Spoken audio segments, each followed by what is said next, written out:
Okay, ladies and gentlemen, man, hey, we are back, yo. Listen, let me tell you, let me tell you what's going on right now, man. I just got done finished watching Superman Unbound.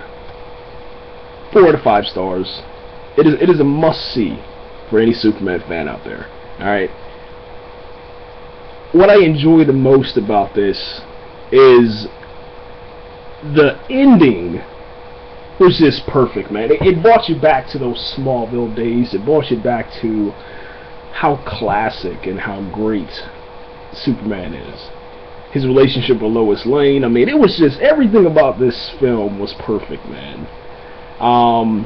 The reason for the low score, not a 5 out of 5 stars, is the Brainiac villain. We finally get Brainiac on the big screen, or I guess you can say small screen, a direct-to-video, whatever you want to call it. He just seemed kind of Zodish. What I mean by this is that I waited until I waited to watch this. Okay, I waited to watch Superman Unbound until after I see Man of Steel, and I'm glad I did. Because I would have been very disappointed if I would have watched Man of Steel. And you got to give hats off, man, to Superman Unbound team, man. They inspired Zack Snyder. I'll say that because Brainiac is pretty much General Zod. I'm dead serious when I say this, man. If you watch Superman Unbound and then you watch Man of Steel, or vice versa, Brainiac and General Zod are the exact same character. Exact same character. Not saying that, you know, there's anything wrong with that. No, not at all. But there's this particular scene that Brainiac gets super punched out of the out of his helmet ship, or his head ship, whatever you want to call it. It looks like a giant head. It looks something off of Transformers the movie. Yeah, the cartoon movie. And he gets punched into Earth. He's in the Amazon desert or rainforest, whatever you want to call it, and then obviously rainforest. Yeah, this is live, so I mean there's no editing in this. He gets punched down to the rainforest, man, and then all of a sudden, like, he has this moment, just like in Man of Steel, where, you know, General Zod, you know, after Superman punched him because he threatened his mother, you know, Brainiac now is feeling all the effects of Earth, and all his surroundings, or, you know, he can hear everything. He can hear car sirens and highways 50 miles away, and birds and trees and insects and everything around him, all these intense noises. And Brainiac, inside of Superman Unbound, he says the exact same thing that General Zod said, you know. General Zod was like, well, you know, what's happening? What have you done to me? And then Superman says the exact same thing here in Superman Unbound that Man of Steel, you know, said. And that was, you know, when my parents have taught me to hone my powers.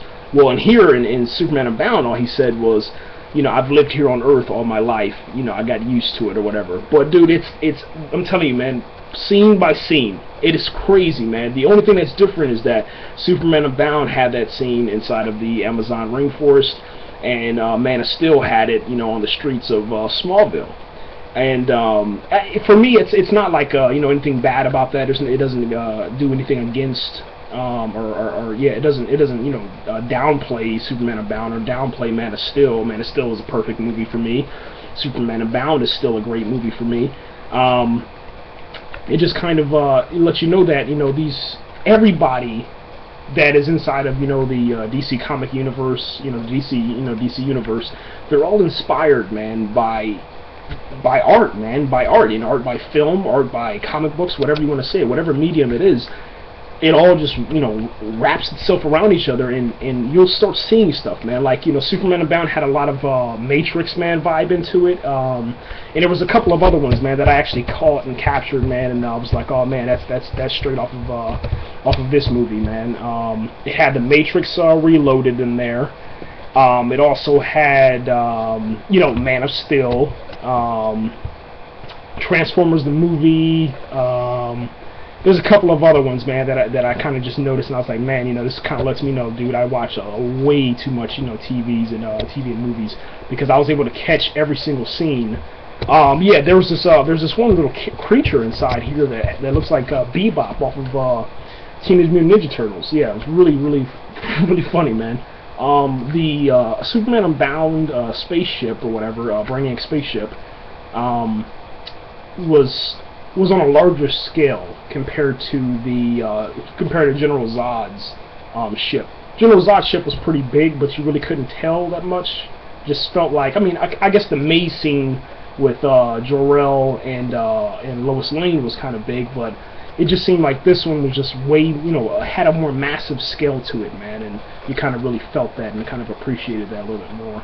But I mean, it just, I'm telling you, man, I'm so thankful that I stuck to my guns and said, do not watch Superman Unbound, do not watch Smallville, do not watch Superman the movie, do not watch anything that has to do with Superman, don't read Superman Unchained, don't read All-Star Superman, don't read your Sears copy of All-Star Superman, don't read anything that has to do with Superman, and just go see Man of Steel, and I'm glad that I did. This is, I guess this really wasn't a review of Superman Unbound. This is kind of like, I guess, a comparison. We're going to go side-by-side comparison of Superman Unbound versus Man of Steel. Let's just do that. And that's what that was. Anyway, that was just me just kind of talking, I guess. I'm going to stop this, save this, and, yeah, we'll just start over, right?